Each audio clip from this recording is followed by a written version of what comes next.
This is Leonardo da Vinci's Last Supper. It's one of the most famous images in the world, and has been parodied and referenced in all kinds of media. And although its complexity and majesty are world-renowned, there's a big problem with it. Jesus and all 12 of his apostles are seated on just one side of the table. You wouldn't think ordering a table and then having everyone sit on only one side and the spaces on both ends would work well, especially if you're trying to converse with people. You wouldn't be able to talk to or see anyone else easily except to the people directly to the left and right of you, and it's just an inefficient use of space. For wealthy gatherings in the Middle Ages, sitting on one side of a long table was a common practice, but not for the ancient world. This is a scene at the moment Jesus tells his apostles that one of them would betray him. Many of them are shocked. Some look like they're trying to get close to him to question further or ask if they heard him right. Some of them look like they're trying to push their way through. They could simply walk around to the other side, but they don't. Why don't they?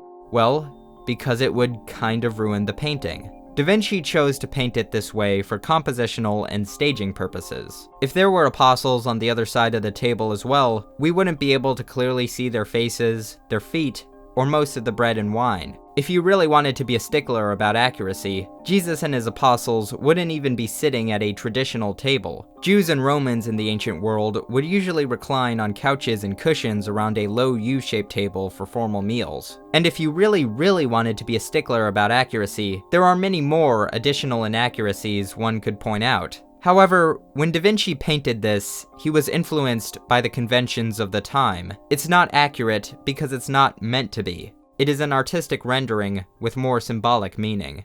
A lesser-known painting with Jesus as the central figure, titled The Lamentation of Christ by Andrea Mantegna, shows Jesus' body resting on a stone slab. It is a great example of strong foreshortening and a mastery of perspective. However, there are some distortions. For example, upon closer inspection, it appears the size of Christ's feet have been reduced. If the feet were presented properly in this perspective, much more of the figure would have been covered up. It would also be very awkward, something Mantegna must have been aware of. Again, not accurate, but necessary for the artist's goals. In another more famous example of anatomical distortion, one may notice that Michelangelo's statue of David has a head and hands that are disproportionately larger for his body than they should be. Again, this is not an unintentional deviation from reality by the artist either. One reason for this could be that the statue was originally intended to be displayed in a high location outside a cathedral, and so these features were deemed more visually important and made larger. In another famous work,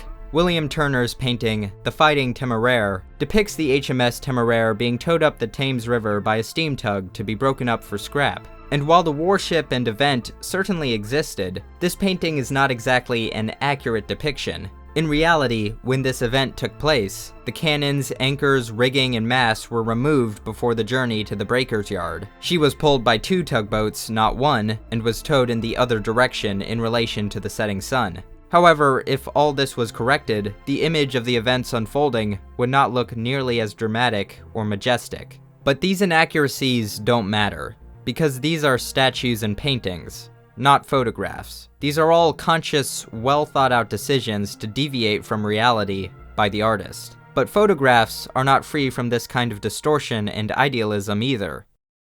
Yeah, sure. Photographs are more reliable at depicting reality accurately if you don't mess with the subject it's depicting, but sometimes people do. If you've ever seen an advertisement for food, you may notice that what the advertisement shows is a much more appetizing and colorful version of what you actually get. In the world of advertising, even for something that could be as simple as taking pictures of food, there is all kinds of deception. So why can't they just simply cook all the food the way it's seen on television? Well, because the food you see on commercials or in movies has likely been heavily modified. In fact, this kind of practice is so common that advertisers will hire food stylists. They are the ones who try to make the food look as perfect as possible, and often, they make bank. For pictures of cereal or soup not being directly advertised, for example, food stylists could fill the bowl with a substance to make the ingredients rest on top instead of being submerged. Or for advertising, they could put cereal or soup in a very shallow bowl while framing it in a way it appears normal, or focus on the substances inside the spoon. Food stylists are also very selective of their subjects. A Dallas art director once recalled searching through bags and bags of Doritos for the perfect chips. Modifications could also include simpler, less intrusive things, like making ingredients in a sandwich hang outside of the bread, surgical precision condiment placement, or spraying vegetables with a water mister. There's obviously plenty of ways to present food to make it look pretty, without making it inedible. But in the 60s, deception in advertising was far worse. This included things like using motor oil as a replacement for syrup so that it didn't soak into the pancakes, or using mashed potatoes for ice cream so it didn't melt under hot lights and long hours in a chute. In one such case, an art director put glass marbles in Campbell's soup to force the larger ingredients to the top of the bowl. According to the head of the art department, they were just propping the ingredients up, not trying to act like there were more ingredients in the soup than there actually were. Regardless, this resulted in a 2-year legal battle with the FTC that ended up with the FTC dropping the case against Campbell's in 1972, but the entire fiasco eventually resulted in advertisers straying away from obvious deceptive practices. I don't think I would call less intrusive food styling methods unrealistic, in the sense that it's not impossible. In the sense that it's sensible and practical, then yes, it's unrealistic. It's not impossible to serve a customer meticulously presented food, but more like very idealized. In a way, presenting food in an idealized way is similar to what some artists do. Art has often depicted people and things in a sort of idealized format. Many old oil painting portraits were used as a way for the rich and powerful to show off. I would definitely call this kind of food stylizing an art on its own. Just listen to some of these food stylists, and it sounds like they're presenting a new groundbreaking avant-garde painting. This is saying the same thing, but it's different, it's unique, it's colorful, it's original, and it catches your eye. Every food stylist will interpret a peanut butter and jelly sandwich different.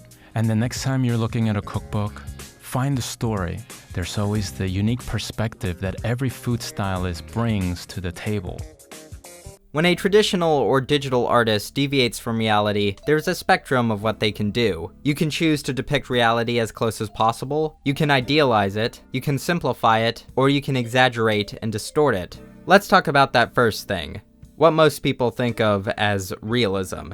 In art history, realism is a well-defined art movement beginning in the 1840s that sought to depict common people in scenes of daily life. But when the average person refers to realism, they're more likely talking about art painted in a realistic way. For the modern artist, realism may seem pointless because we have photography. While sure, on a practical efficiency level, photos are superior in the speed and accuracy of producing images, and there are some great photos out there. But in painting, there are a lot of differences that separate it from photography, and these subtle differences, I feel, are lost on some folks. Even if you try to replicate reality as close as you can, you may come up with a different result than an average photo of the same subject. Eyes are different than cameras. For example, colors will often not be as nuanced. As James Gurney, a prolific realist painter that has been painting since the 1980s, points out in his book, Color and Light, A Guide for the Realist Painter, one example of this is that subtle variations between adjacent warm and cool colors are often not registered. Colors are only one example. Take the prolific painter John Singer Sargent. Many of his paintings, I would say, look exceptionally real. But when you take a look at the brushwork itself, you'll notice it's almost sketchy.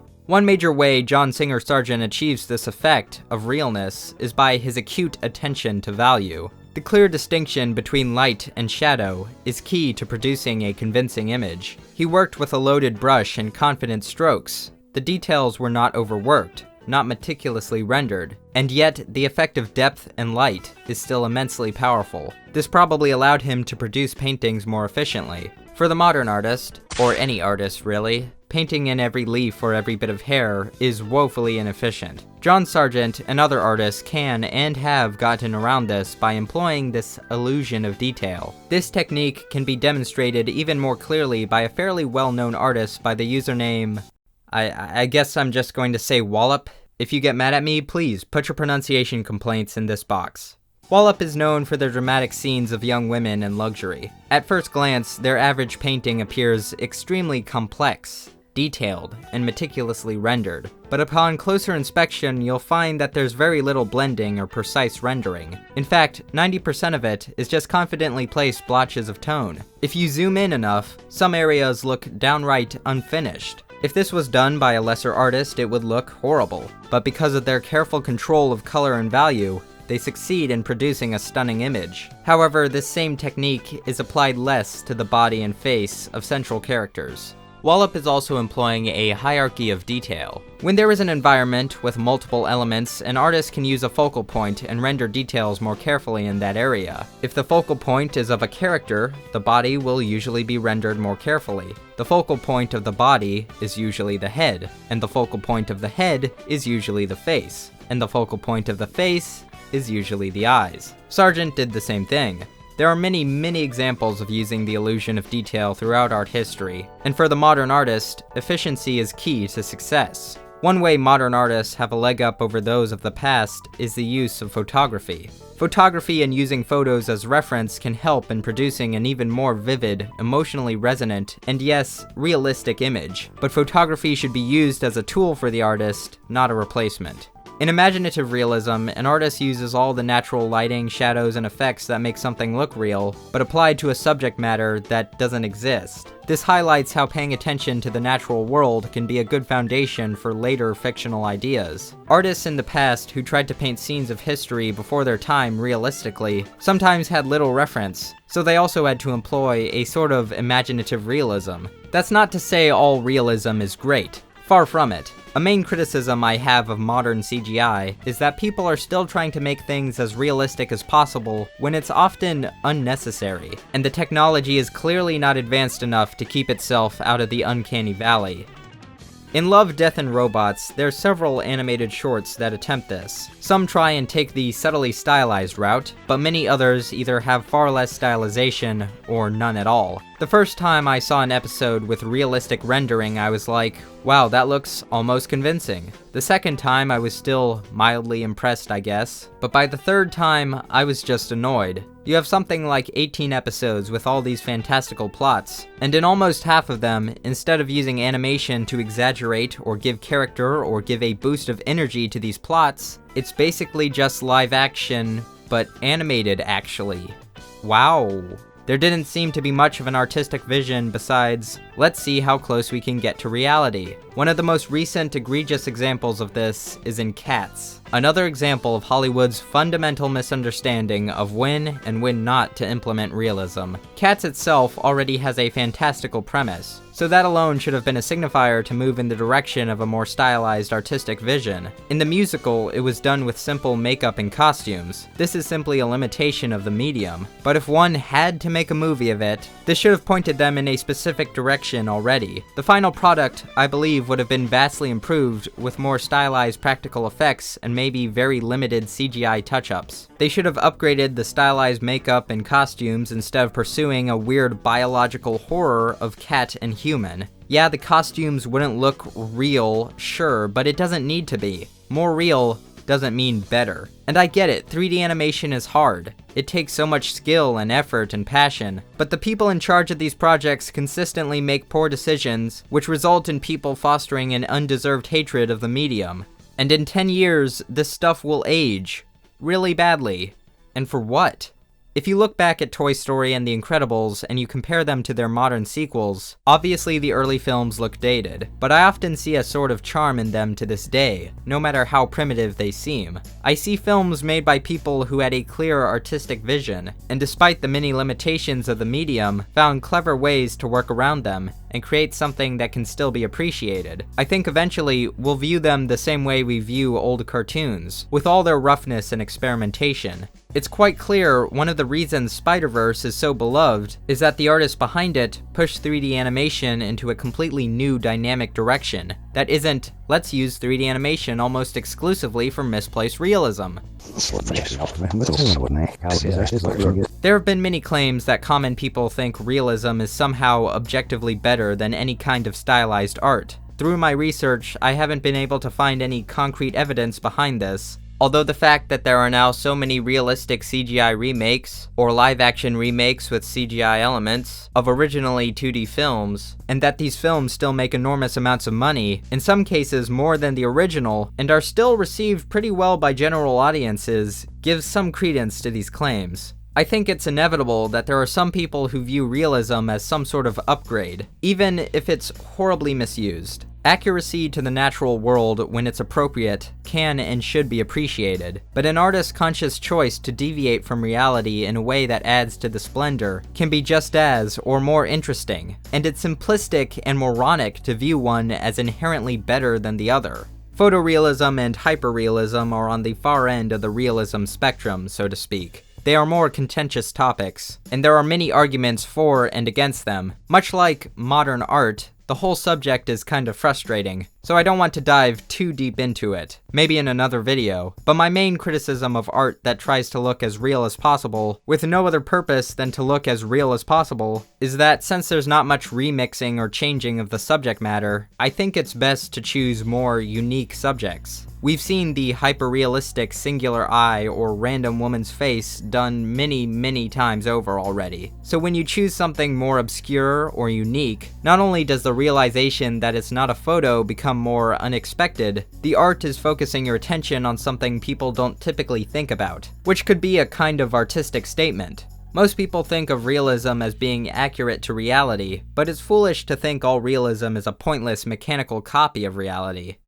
Near the end of James Gurney's book, Color and Light, he makes this point, which I find summarizes my thoughts quite well. There is not a single brand of realism. Your paintings can be true to nature but emphasize different aspects of visual truth compared to another artist. The way you paint is a record of how you see. It will still be accepted as realism. This explains why Vermeer or Jerome are instantly recognizable. Each is attentive to different facts of nature. Those who describe realism as slavish imitation miss this point. In whatever you make, you are producing something that is inevitably influenced by reality, but it's how you deviate from it, the choices, subject matter, and techniques, no matter how subtle, that gives it your signature, that personal human touch. Even if you're trying to be accurate to reality, you don't have to give up your own personal artistic influence. I think all the best art is in some way a reflection of the artists themselves. If you find that more realistic depictions suit your goals, then that's what you should pursue. If you think very stylized depictions suit them, then that's what you should pursue. There are so many examples of art and artists in history that were shunned and viewed as less for arbitrary reasons. And when I critique things, I try to stray away from the arbitrary. But alas, I am human, and I am sometimes influenced by my own biases, even when at the time I sincerely believed I was being fair and objective. You have to take a lot of feedback with a grain of salt, to keep yourself from going insane from a bunch of contradictory criticisms of your vision. Reality isn't always right. Stylization isn't always right.